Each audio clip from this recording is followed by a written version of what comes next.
they mistake the subject of a joke with the actual target. Yeah. And they're not necessarily the same thing. You can make jokes about any subject. It depends what the joke is. Yeah. There's no rules. You can't joke about it. You can. You should be able just to. can. Yeah. Okay? And there's nothing sacred. Well, that's really. the point. What's your favorite swear word? Everyone has one, right? But honestly, I think British people say it best. An Englishman can deliver that word like no one else. It just lands differently. Americans try, but Derek and Clive really perfected it. Maybe it's time we come up with something even better. The swear word. It's everyone's, isn't it? Yeah, I think so. It doesn't count. You need to invent something a bit worse than That's that, what we're don't you? best at. Yeah. British. I think an Englishman is the best person in the world to say that word. Americans can say it, but there's a... Derek and Clive, I think, reached the pinnacle of that word. It all started with what ignited the current firestorm. During his Netflix special Supernature, Ricky Gervais tackled comedy's new unwritten rules head-on. There are no subjects you can't joke about, he stated. It depends on what the joke is. Simple words, but in today's climate, they hit like dynamite. The backlash was immediate. Social media critics launched their usual attacks, but Ricky did something unexpected. He doubled down. During a live stand-up show, he explained how modern outrage culture completely misses the point. People mistake the subject of a joke for the actual target, he told a packed audience. This distinction became the cornerstone of his response to the so-called woke brigade. Oh, women. Not all women. I mean the old-fashioned ones. You know, the old-fashioned women. Oh, God. You know, the ones with wombs. Oh. Those fucking dinosaurs. Take his infamous Golden Globes joke about Caitlyn Jenner, the one that sent Twitter into a frenzy. Ricky carefully explained why the joke wasn't transphobic. It was about a celebrity involved in a car accident. The subject and the target were entirely different. Just because a joke involves a trans person doesn't make it anti-trans, he clarified.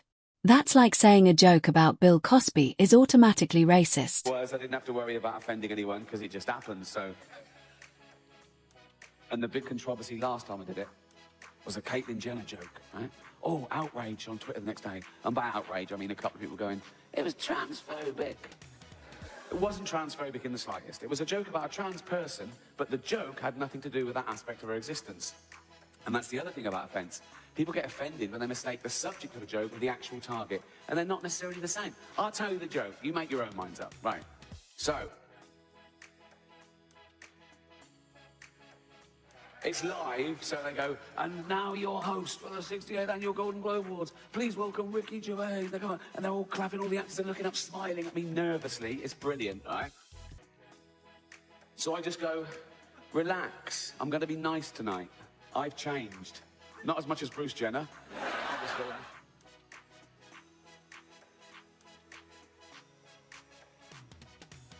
And I go, now Caitlyn Jenner, of course, and what a year she's had. Became a role model for trans people everywhere, bravely breaking down barriers and destroying stereotypes.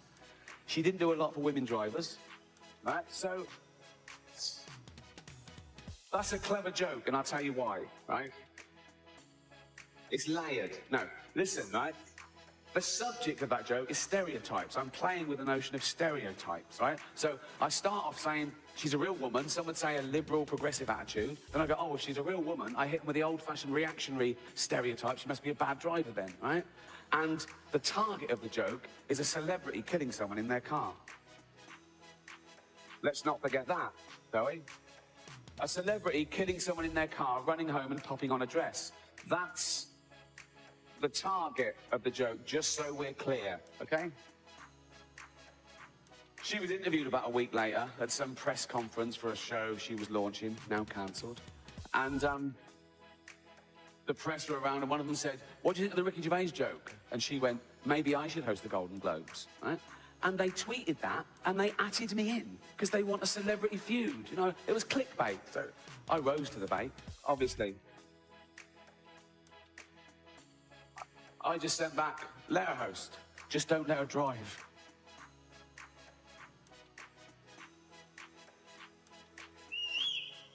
Another website that was in the room, Entertainment Weekly, they tweeted a different headline, and they added me in as well. And their headline was, Caitlyn finally breaks silence. What really got under Hollywood's skin was his brutal takedown of celebrity hypocrisy.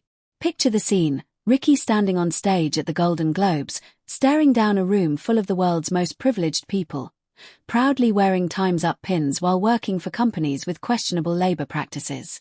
He didn't just call out their hypocrisy, he reveled in it, delivering his punchlines with a smirk as the audience squirmed. That was in the room, Entertainment Weekly, they tweeted a different headline, and they added me in as well. And their headline was, Caitlyn finally breaks silence over Ricky Gervais. I just sent back, at last. She always breaks too late. Bring it on. Bring it on. But I'm a considered comedian.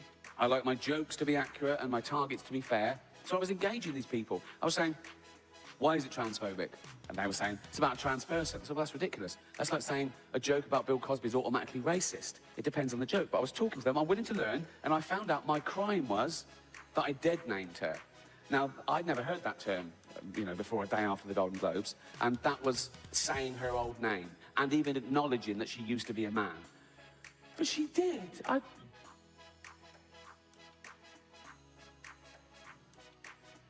I saw him on the Olympic Games. It was decathlon. It was in everything. He was all over the place.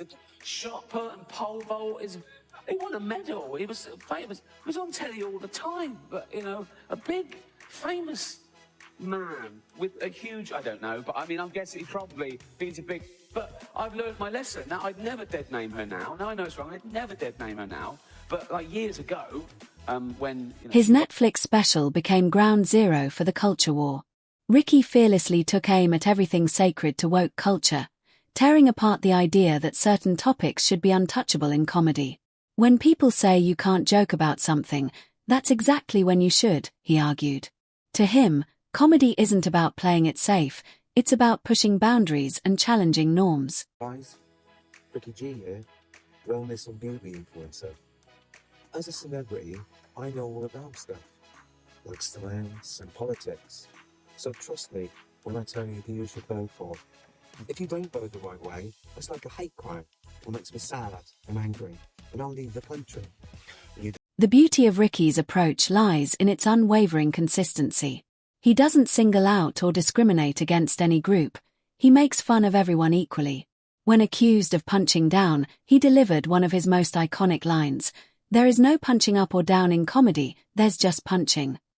And when the outrage mob came for him, Ricky didn't retreat. Instead, he turned their anger into comedy gold. When calls for his cancellation grew louder, he flipped the script with a sharp retort, "You have to subscribe to something before you can cancel it." By turning their outrage into material, he stripped their criticism of its power.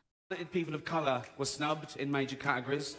Unfortunately, there's nothing we can do about that. The Hollywood foreign press are all very, very racist. So, fifth time. So, we were going to do an in memoriam this year, but when I saw the list of people that had died, it wasn't diverse enough. No. It was mostly white people. And I thought, nah, not on my watch. So, maybe next year. Ricky's take on corporate woke culture cuts deep. In one memorable segment, he highlighted how companies change their logos to rainbow colors for exactly 1 month a year. It's not activism, he explained. It's advertising. These companies don't care about social justice, they care about profit margins. What sets Ricky apart from other comedians who critique woke culture is his precision. He's not targeting marginalized groups, he's targeting the pretense, the virtue signaling, and the performative outrage that has become a form of social currency. He calls out how people use victimhood as a shield against criticism and moral superiority as a weapon to silence dissent. His views on social media activism strike a powerful chord. People think posting a black square on Instagram makes them Martin Luther King Jr., he quipped. Real activism, he argues, requires effort, not just virtual signaling. This criticism of hashtag activism resonated with audiences weary of symbolic gestures masquerading as meaningful change. Ricky's commentary on cancel culture is just as sharp. He believes the real problem isn't offensive jokes, but the belief that being offended gives people the right to silence others. You have the right to be offended, he says. You don't have the right not to be offended. Yeah, to be honest, I'm sort of short with short legs and long arms. I sort of stoop like that. My back's getting hairier by the day. I've got bangs. I love nuts. Oh, I love nuts. And once I was at the zoo and I could tell people were looking at me, so I just started masturbating. So, I am a chimp, right? I am a chimp, if I say I'm a chimp. And so I've got to live as a chimp for a year, then have hormones, get me all nice and hairy. That'd be lovely, right? I'm going to stay a male chimp, so I can keep all that, right? A male heterosexual chimp, keep the same girlfriend. Jane will be happy. She loves me. She loves chimps, so, you know. And I reckon that's got to be easier for a man to turn into a chimp. We're so close. Than for a man to turn into a woman in many ways. You know what I mean? A bit of hair and a top lip like that, as opposed to your cock and balls ripped off and a hole gouged out into... No, I'm not a doctor, but that is the gist of it. I know which one I'd rather have done. And I'm not saying I think chimps are better than women. No way. Any ladies here, right? I can't see you, but to me, every single one of you is equal to a chimp. The comedian's approach to sensitive topics is especially compelling. Instead of avoiding them, he addresses them head-on, but with a crucial twist. He ensures the joke structure is solid, the target is clear, and the punchline serves a purpose beyond just shock value. His critique of identity politics is razor-sharp. JY highlights the absurdity of treating identity as the ultimate arbiter of truth. Your feelings are valid, he says, but they are not facts. This distinction between emotional truth and objective reality is the foundation of many of his arguments against woke culture. The way JY handles criticism reveals his deep understanding of modern media dynamics. When critics write hit pieces, he responds with humor instead of anger. When they take his jokes out of context, he provides the full context, often making his critics look foolish in the process. His commentary on the state of modern comedy is equally insightful. JY argues that comedy should make people think while making them laugh. If a joke makes you uncomfortable, he suggests, maybe ask yourself why before demanding the comedian be silenced. The impact of his stance extends beyond comedy. By standing firm against what he sees as the excesses of woke culture, JY has become a symbol of resistance against ideological conformity. His refusal to apologize for jokes has emboldened other comedians to stand their ground. What makes JY's approach unique is his blend of logic and humor when defending controversial jokes. He breaks down a joke structure, explains the target, and demonstrates why the criticism often misses the mark. His views on free speech are clear and unwavering. The right to offend is essential to comedy and to society at large. The moment you start restricting what can be joked about, he argues, you start restricting thought itself. The response to his latest special perfectly illustrated his point about outrage culture.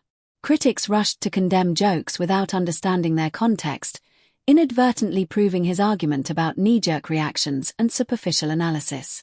Ironically, their outrage generated more publicity than any marketing campaign could have bought. Perhaps most importantly, JY shows that it's possible to criticize woke culture without resorting to genuine bigotry. His target isn't marginalized groups, it's the performative allies who claim to speak for them. He attacks hypocrisy, not identity. Looking at the broader impact, JY's stance has helped shift the conversation around comedy and offense. More comedians are now willing to tackle controversial topics, and audiences are increasingly understanding the difference between a subject and a target in comedy. And the irony of attempts to cancel him. It's not lost on JY. Each attack only amplifies his voice. Each attempt to silence JY only amplifies his message. As he puts it, getting offended by a joke is like getting splashed by water while swimming, it's part of the experience. Despite the backlash, JY never loses his sense of humor. He doesn't present himself as a crusader or martyr, but simply as a comedian doing what comedians do best, making people laugh while making them think. This blend of humor and insight is what makes his critique of woke culture so powerful.